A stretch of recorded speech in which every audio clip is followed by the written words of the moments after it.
Okay. Hello students, तो आज के लेक्चर के अंदर हम देखने वाले हैं कि आरडीबीएमएस के अंदर डीबीएमएस का आर्किटेक्चर किस तरीके से होता है और उसकी इंटीग्रिटी कंस्ट्रेंट मतलब उसके अंदर रूल्स किस तरीके से दिए जाते हैं। ठीक है, तो वो हमें आज के लेक्चर के अंदर देखना है। ठीक है, तो स्टार्ट करते हैं कि आरडीबीएमएस का आर्किटेक्चर किस तरीके से होता है। तो यहाँ पे दिया गया है कि the RDBMS design depend upon the इस आर्किटेक्चर।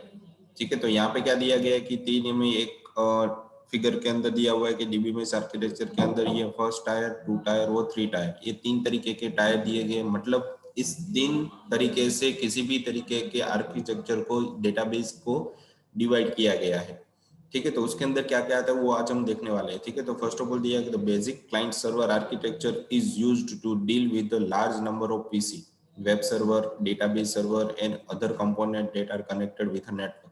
ठीक है, तो आप कभी भी किसी भी तरीके के डेटा को इंसर्ट करवाना चाहते हो डेटाबेस के अंदर, तो उसके लिए किसी भी तरीके अलग अलग तरीके के बहुत सारे डेटाबेस इसके साथ कनेक्टेड रहते हैं या अलग अलग डिवाइसेस इसके साथ कनेक्टेड रहती है, जिसकी मदद से आप कभी भी फॉर्म भरते हो या किसी भी तरीके के डेटा फिलअप करते हो तो ऑटोमेटिकली वो हमारे जो डेटाबेस रहता है, डीबीएमएस रहता है, ठीक है, तो उसके अंदर वो स्टोर हो जाता है परमानेंटली। ठीक है, तो ये क्लाइंट है और सर्वर है। सर्वर का काम कि जो भी क्लाइंट ऐड कर रहा है फॉर्म के अंदर वो उस तरीके से सही तरीके से वहां पे ऐड हो जाना चाहिए या फिर इंसर्ट हो जाना चाहिए रिकॉर्ड। ठीक है, तो वो आर्किटेक्चर यहाँ पे आपको दिया गया है। फिर एक ही तो क्लाइंट सर्वर मतलब क्लाइंट हम और सर्वर मतलब हमारे जो प्रोग्राम हमने लिख के रखा है वो चीज। मतलब client server architecture consist of many PCs and work station which are connected by the network. मतलब ये सारी चीजें एक दूसरे के साथ इंटरनेट के थ्रू कनेक्टेड रहती है, सर्वर और क्लाइंट दोनों। पर यहाँ पे लिया गया है कि but logically database architecture is of two types like two tier architecture and three tier architecture. मतलब डेटाबेस के अंदर दो ही तरीके के आर्किटेक्चर यूज होते हैं, टू टायर और थ्री टायर। मतलब क्लाइंट और सर्वर, और क्लाइंट सर्वर या अदर बहुत सारे वर्क स्टेशन अगर कनेक्टेड रहते हैं तो उसको थ्री टायर के अंदर बहुत लार्ज प्रोग्राम है या बहुत बड़ा डेटा है तो उसके साथ थ्री टायर आर्किटेक्चर का यूज किया जाता है। तो यहाँ पे तीन तरीके के आर्किटेक्चर आरडीबीएमएस के अंदर वर्क करते हैं। ठीक है, तो ये आपको पता चल गया कि क्लाइंट मतलब हम हो गए और सर्वर मतलब जो सर्वर के साइड से सारा कुछ हैंडल होता है वो चीज। ठीक है, तो इसमें हम देखते हैं कि फर्स्ट टायर के अंदर क्या आता है, टू टायर के अंदर और थ्री टायर के अंदर। ठीक है, तो यहाँ पे उसकी फिगर नहीं दी हुई है बट समथिंग उसका फर्स्ट टायर, क्योंकि ये ज्यादा यूज नहीं होता, मैन्युअली इसको यूज करते हैं। अगर आप ऑफलाइन यूज करना चाहते हो तो फ्रंट टायर ही आपको यूज करना पड़ेगा। तो उसकी डिस्क्रिप्शन यहाँ पे दी गई है कि in this architecture the database is directly available to user. मतलब यूजर के लिए डायरेक्टली अवेलेबल है। ठीक है, it means the user can directly sit on the DBMS and uses it. मतलब डीबीएमएस को डायरेक्टली यूजर ओपन कर सकता है और उसके अंदर डायरेक्टली डेटा को इंसर्ट या किसी भी तरीके की परफॉर्मेंस या वर्क उसके साथ डायरेक्टली आप कर सकते हो। ठीक है, तो ये डायरेक्ट हो गया, क्या हो गया कि आपको डेटाबेस डायरेक्टली दी गई और उसके साथ ही आपको डायरेक्टली वर्क करते हो। इसके अंदर यूजर का कोई काम मतलब क्लाइंट का कुछ काम है वो डायरेक्टली वो डेटाबेस के साथ करता है, इसलिए इसको फर्स्ट टायर बोला गया है। ठीक है, इसके अंदर क्लाइंट का कुछ काम नहीं है।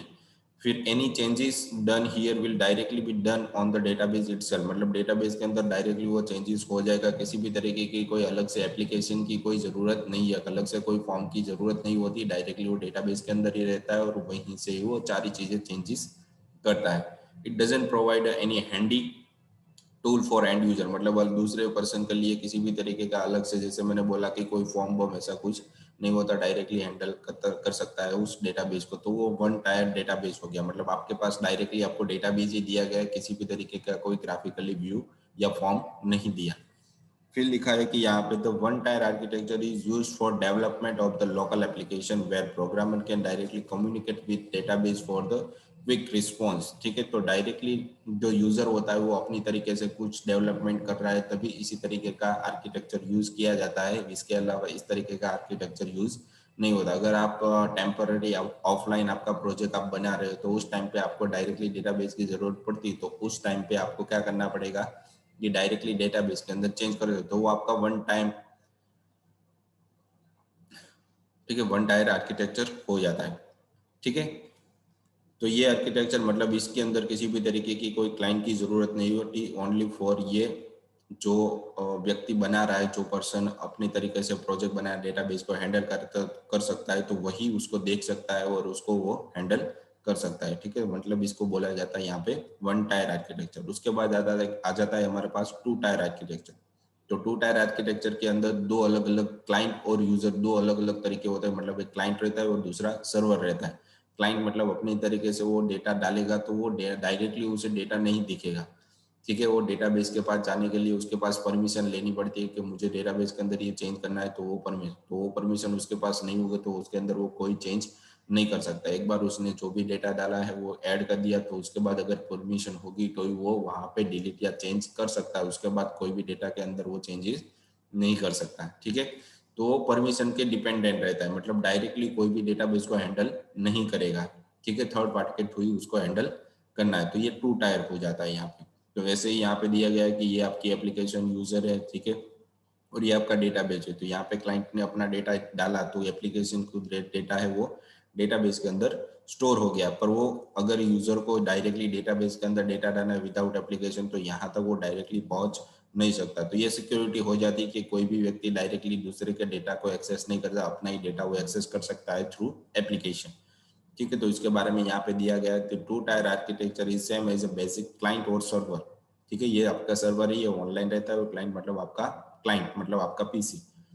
In the two tier architecture application on the client and directly communicate with the database at the server. मतलब आपकी जो एप्लीकेशन रहती है वो डायरेक्टली एप्लीकेशन के थ्रू डेटाबेस के साथ कनेक्टेड रहती है, ठीक है। जैसे कि यहाँ पे एग्जांपल दिया गया है कि ओपन डेटाबेस और जेडीबीसी, ठीक है। तो हमारे जैसे कि पीएचपी के अंदर हम यूज करते हैं पीएचपी माइडवे एडमिन, ठीक है। जावा के अंदर आपको यूज करना पड़ेगा जेडीबीसी। फिर आपको ओरेकल के साथ काम करना है तो ओरेकल ओडीबीसी का यूज करना पड़ेगा। तो अलग अलग तरीके की एपीआई आपको दी जाती है। मतलब डेटाबेस के अंदर डायरेक्टली कोई चेंज नहीं करेगा, जिस चीज को इसके अंदर परमिशन है वही उसको यूज कर सकता है।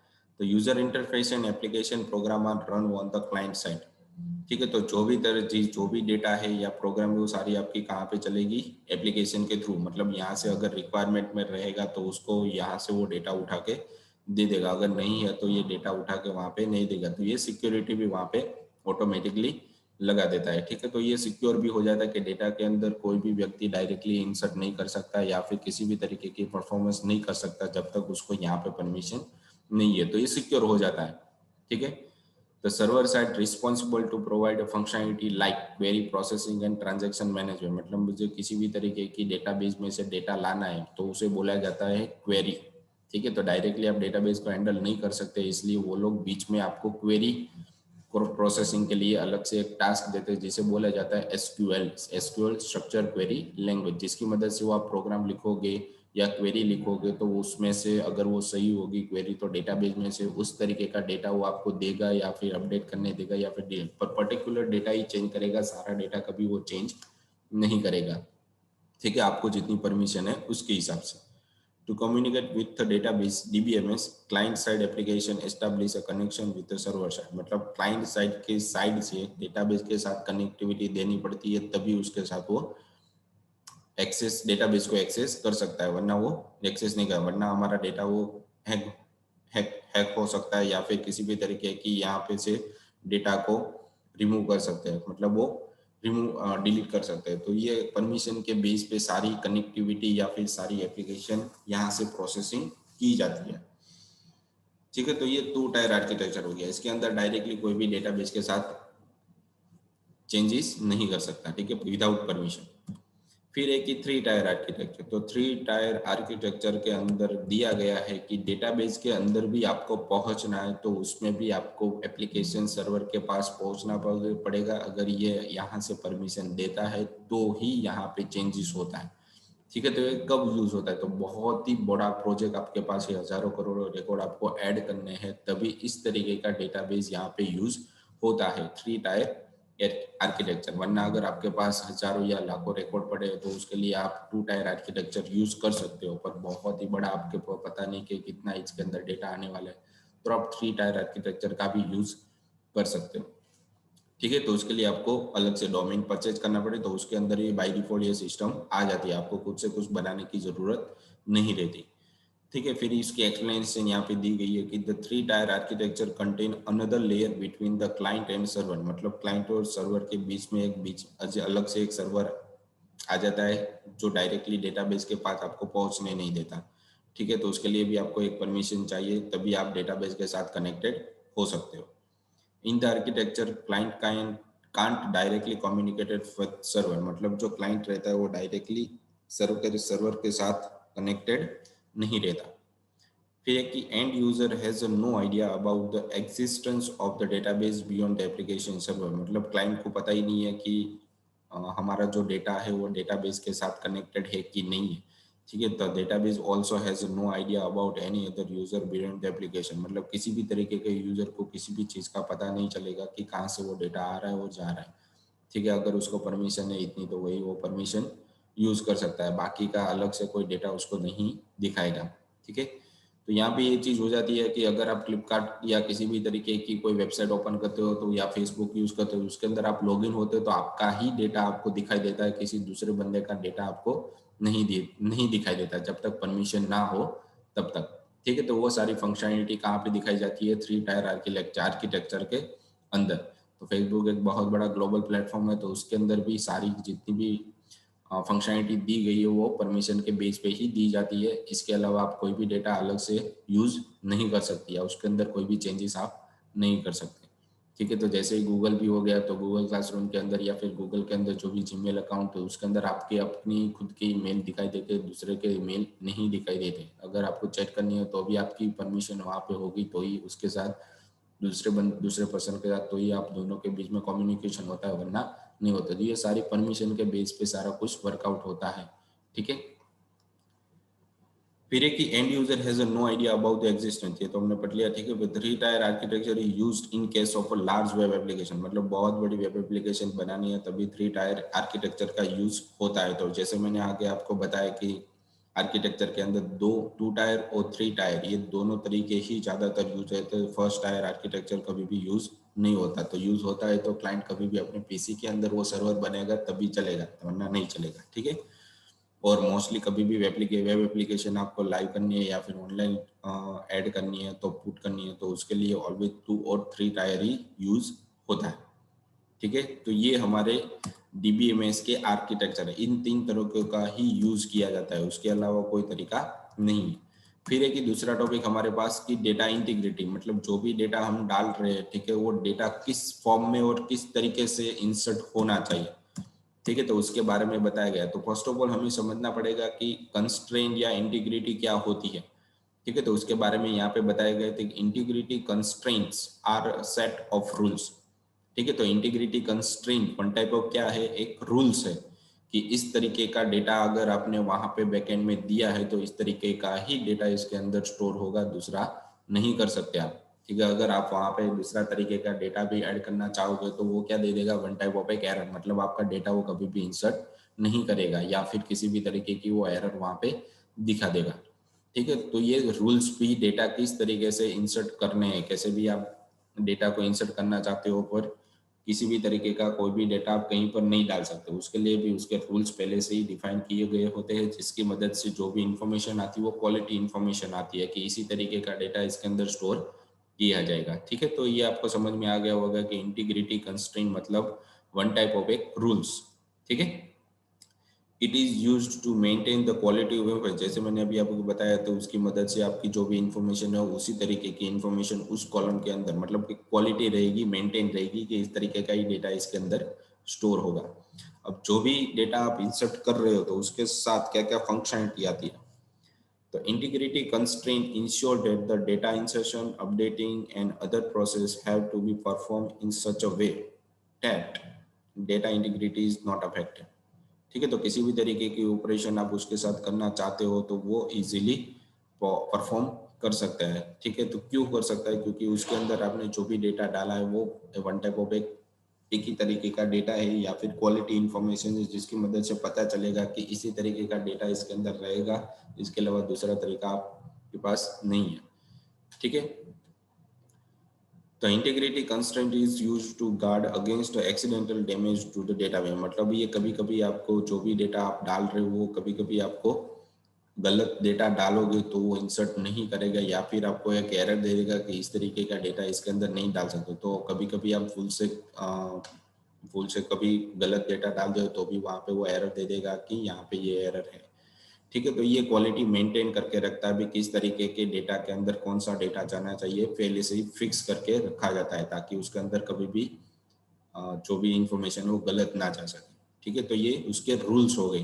तो इसके रूल्स कितने तरीके के, तो वो बताएगी कि टाइप्स ऑफ इंटीग्रिटी कितनी तरीके की होती है। तो 4 तरीके की अलग अलग इंटीग्रिटी रूल्स दिए गए। तो फर्स्ट ऑफ ऑल देखिए डोमेन कंस्ट्रेंट, मतलब कभी भी हमारी वेबसाइट ऑनलाइन रहती है तो ऑनलाइन के टाइम पे ही हम उसके रूल्स डिफाइन कर देते थे कि इस तरीके की डेटा यहाँ पे स्टोर होगी। तो कि डोमेन की कंस्ट्रेंट। फिर एंटिटी इंटीग्रिटी, मतलब कभी भी हम ऑब्जेक्ट बनाते तो उस ऑब्जेक्ट के अंदर भी स्पेशली स्पेसिफाई किया गया जाता है कि इस तरीके का डेटा या इसके अंदर या नाम आप ऐड कर सकते हो। फिर रेफरेंशियल इंटीग्रिटी, मतलब किसी और को दिखाना है तो इसी तरीके से आप उसको भेज सकते हो। फिर जो भी आप डेटा बनाते हो तो उसके अंदर भी एक प्राइमरी की या अलग अलग तरीके की बहुत सारी की रहती है जो आगे के लेक्चर के अंदर पढ़ने वाले हैं। ठीक है। की बहुत सारी अलग अलग होती है तो उसके भी रूल्स अलग अलग होते हैं। ठीक है।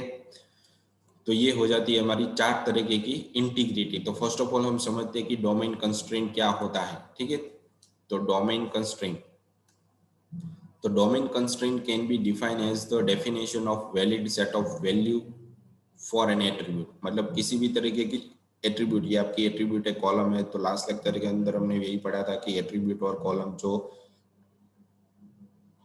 ठीक है, कॉलम का नाम दिया जाता है उसे यहाँ पे एट्रीब्यूट, आईडी, नेम, सेमेस्टर और एज, ये हमारे एट्रीब्यूट या कॉलम के नेम है।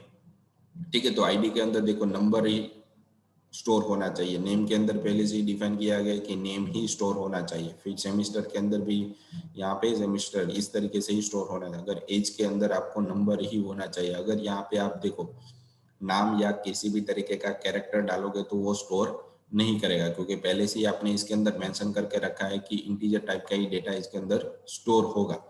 ठीक है। अगर आप यहाँ पे कैरेक्टर टाइप का डेटा डालोगे तो एक्सेप्ट नहीं करेगा, तो ये अलाउड यहाँ पे नहीं है। तो उसी टाइम पे आपको एरर जनरेट करके दे देगा। तो यहाँ पे दिया गया है कि not allowed because age is an integer attribute, मतलब एज की जो एट्रीब्यूट पहले से दी गई वो इंटीजर टाइप की दी गई। अगर इसके अंदर किसी भी तरीके का और डेटा आप डालोगे तो एक्सेप्ट नहीं करेगा। ठीक है। तो वही यहाँ पे एक्सप्लेन किया गया है। The data type of domain include string, character, integer, time, date and concurrency. ठीक है। Currency and etcetera. तो यहाँ पे पहले से ही मेंशन किया जाता है कि जो भी आपकी एट्रीब्यूट रहती है वो किस किस तरीके से। तो पहले से यहाँ से आईडी को आपने क्या दे दिया, इंटीजर दे दिया, तो इसके अंदर इंटीजर टाइप का ही डेटा डालोगे।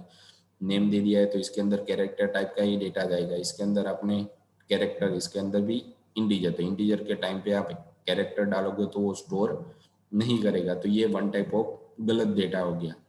ठीक है। तो इस तरीके का डेटा इसके अंदर कभी भी स्टोर नहीं होगा और आपको एरर जनरेट करके देगा। तो ये डोमेन की कंस्ट्रेंट है। डोमेन के रूल्स पहले से डिफाइन करके रखने पड़ते हैं और इसमें से ही रखने पड़ते हैं। इसके अलावा और हम अपनी तरीके से कोई रूल्स वहाँ पे ऐड नहीं कर सकते। The value of attribute must be available in the corresponding domain. जो भी हम डोमेन परचेस करते हैं तो उसके अंदर पहले से उसकी जो एट्रीब्यूट रहती है या फिर उसके जो रूल्स रहते हैं वो पहले से डिफाइन करके रखे जाते हैं, जिसकी मदद से पता चलेगा कि इतने ही रूल्स मेरे पास के और इसके अलावा मैं दूसरा कोई डेटा वहाँ पे ऐड नहीं कर सकता।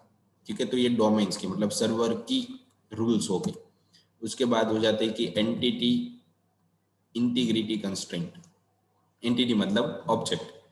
ठीक है। तो उसके लिए भी यहाँ पे दिया गया है कि the entity integrity constraint state that primary key value can't be null, मतलब जो आपने एम्प्लॉय आईडी दी है वो हर एक पर्सन के लिए यूनिक ही होनी चाहिए। ठीक है। तो ये और यहाँ पे दूसरी चीज की वो नल भी नहीं होनी चाहिए।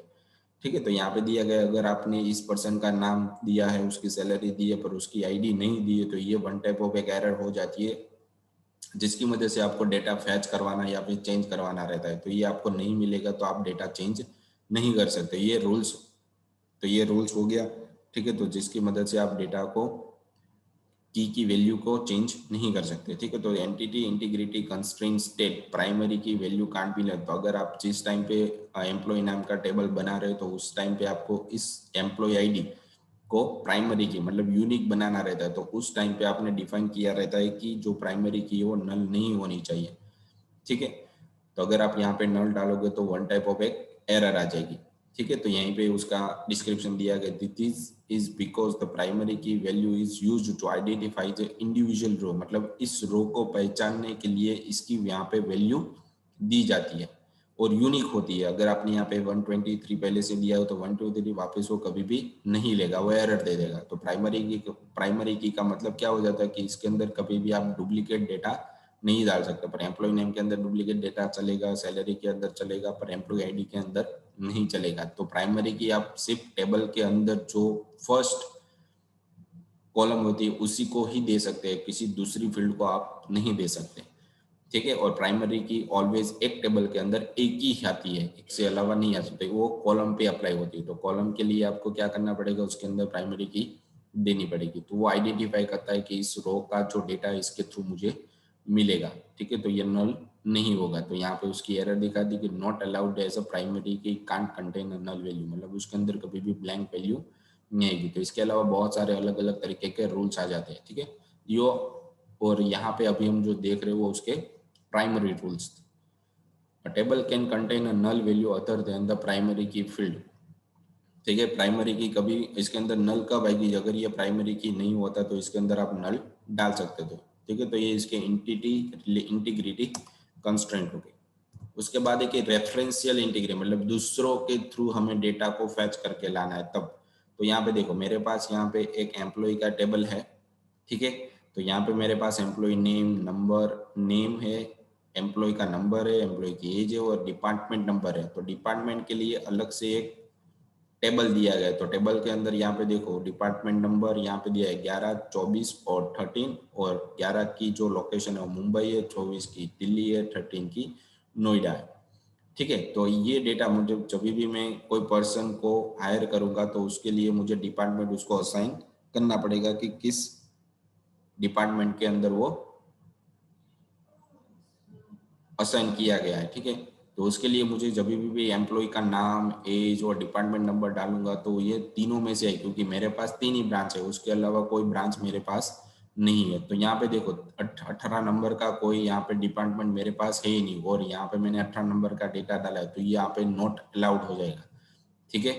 क्योंकि not allowed as a department number 18 is not defined as a primary key. तो यहाँ पे प्राइमरी की, इसकी जो प्राइमरी की इसको यहाँ पे डिफाइन करना पड़ेगा, तभी मुझे पता चलेगा कि ये पर्सन है किस ब्रांच से या किस लोकेशन से बिलोंग करता है, ठीक है। और 18 नंबर की कोई ब्रांच यहाँ पे नहीं है, तो इन दोनों का रिलेशन यहाँ पे नहीं बन रहा, बिगड़ रहा है थोड़ा, ठीक है। तो ये रूल्स यहाँ पे अप्लाई नहीं होते। तो इसे बोला जाता है रेफरेंस, मतलब दूसरे टेबल में से डेटा को फैच करके लाना है, उसको बोला जाता है यहाँ पे रेफरेंशियल इंटीग्रिटी, ठीक है। तो यहाँ पे ये दिया गया है कि table 2 and table 1 department number is foreign की। तो यहाँ पे जो इसकी प्राइमरी की यहाँ पे हमने पास की है वो वन टाइप ऑफ हमारी फॉरेन की बन जाती है, ठीक है। तो इसके अंदर तो ये प्राइमरी की है, इसके अंदर ये प्राइमरी की, तो इसका डेटा मैंने यहाँ पे पास कर दिया, ठीक है। तो ये हो जाती है यहाँ पे फॉरेन की। जैसे कि हम समझ लो कि हम इंडिया में रह रहे हैं, तो इंडिया में हमारा बॉन्ड सारा कुछ हमारा यहीं पे ही हुआ है, और हम जा रहे हैं हमें अमेरिका या कनाडा जा रहे हैं।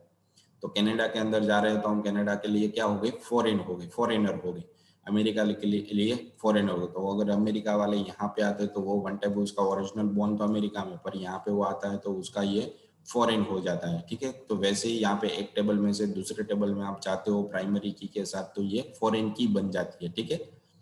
तो इसके रेफरेंशियल की भी इंटीग्रिटी भी बोलते हैं। तो इसके रूल्स यहाँ पे फॉलो होने चाहिए। अगर इसके अंदर गड़बड़ी आ रही है तो इसका रूल्स यहाँ पे गलत है, मतलब रूल्स ब्रेक हो रहा है, ठीक है। तो ये सही नहीं है, ठीक है। तो आगे जाके ये तकलीफ कर सकता है।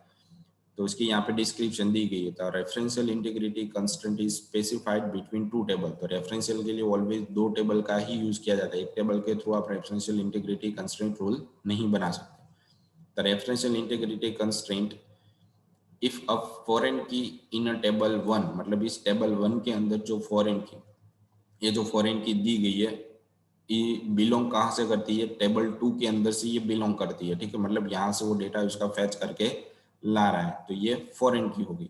Then every value of the foreign key is table 1 must be not null और अवेलेबल होनी चाहिए। मतलब जो भी डेटा यहाँ पे आप डाल रहे हो वो सारे के सारे इसके अंदर होने चाहिए टेबल 2 के अंदर। अगर नहीं हो रहे तो फॉरेन की का रूल्स यहाँ पे ब्रेक हो रहा है, तो ये सही नहीं है, ठीक है। आगे जाके ये प्रॉब्लम कर सकता है। तो इसे बोला जाता है रेफरेंशियल इंटीग्रिटी, ठीक है। तो फिर है हमारे पास की कंस्ट्रेंट, मतलब कभी भी किसी भी तरीके के डेटा हम बना रहे तो उसके अंदर की ऑलवेज आएगी आएगी। तो यहाँ पे दिया गया है कि देखो जो भी हमने जैसे बताया कि अभी इसके अंदर जो आईडी है हमारी प्राइमरी की, तो प्राइमरी के अंदर डुप्लीकेट डेटा कभी भी नहीं आ सकता। तो ये 1000, 1001, 1002, 1003 और 1002 वापस रिपीट हो रहा है, ठीक है। तो ये हमारा रूल्स ब्रेक कर रहा है, मतलब कि जब भी आप प्राइमरी की देते हो तो उसके अंदर कभी भी डुप्लीकेट डेटा नहीं आता। तो ये की कंस्ट्रेंट हो जाते हैं, not allowed, because all row must be unique, unique ही होनी चाहिए, क्योंकि इसकी मदद से हम इस रो का डेटा डिफाइन कर सकते हैं कि 1001 के अंदर ये डेटा पड़ा है, 1002 के अंदर ये डेटा पड़ा है। अगर वापस हम 1002 लेंगे तो कौन सा डेटा उठाएगा, तो उस टाइम पे वो कंफ्यूज हो जाएगा, ठीक है। तो हमें तो एक टाइम पर एक ही डेटा देने वाला है, तो यहाँ पे कंफ्यूज हो रहा है, तो हमारा रूल्स यहाँ पे ब्रेक हो रहा है, ठीक है, और यूनिक ही होना चाहिए इसीलिए, ठीक है। तो ये की कंस्ट्रेंट हो जाती है। तो उसके लिए यहाँ पे दिया गया है कि key are the entity set that is used to identify the entity within entity set uniquely, मतलब ये जो आपकी रो है उसको परमानेंटली फाइंड करने के लिए इसकी प्राइमरी की दी जाती है कि ये रो की ये वैल्यू है, ये रो की ये वैल्यू है। इसके लिए तो मुझे यहाँ पे पता होना चाहिए कि इसकी जो डेटा है प्राइमरी की वो यूनिक होनी चाहिए, तभी मैं इसको डिफाइन कर सकता हूँ कि इसके अंदर यही डेटा कंपलसरी पड़ा हुआ है। तो यहाँ पे मैं कंफ्यूज हो जाऊँ, भाई यहाँ पे क्या मैं करूँ, इसके अंदर कौन सा डेटा पड़ा है, तो यहाँ पे 2 डेटा, तो एग्जैक्टली मैं नाम नहीं दे सकता, ठीक है। तो entity set can have multiple key, but out of which one key will be the primary key, मतलब बहुत सारे की यहाँ पे दी गई होगी, पर उसमें से एक आपको प्राइमरी की देनी पड़ती है और ऑलवेज वो यूनिक रहती है। तो primary key can contain a unique and null value in the relational table, मतलब इसके अंदर जो भी डेटा रहता है वो ऑलवेज एक ही नल रहेगा, और दूसरा ऑलवेज जो भी डेटा रहेगा वो यूनिक रहेगा। तो दूसरी बार नल नहीं डाल सकते, तो दूसरी वैल्यू भी यहाँ पे आप ऐड नहीं कर सकते। तो ये आपका रूल्स हो गया, ठीक है। तो की कंस्ट्रेंट, तो ये 4 तरीके के कंस्ट्रेंट हो जाते हैं। इसके बाद हमारे पास है क्वेश्चन, जिसकी मदद से आपको अटेंडेंस करनी है, ठीक है। तो ऊपर के लेक्चर के अंदर आपने जो भी पढ़ा है, ठीक है, उसके रिलेटेड ही यहाँ पे कंस्ट्रेंट दी गए या फिर उसके क्वेश्चन दिए गए, ठीक है। तो आपकी अटेंडेंस के लिए ये आपको फिलअप करके एप्लीकेशन के अंदर ऐड करना है, ठीक है। तो आज के लेक्चर के लिए इतना ही था। Thank you.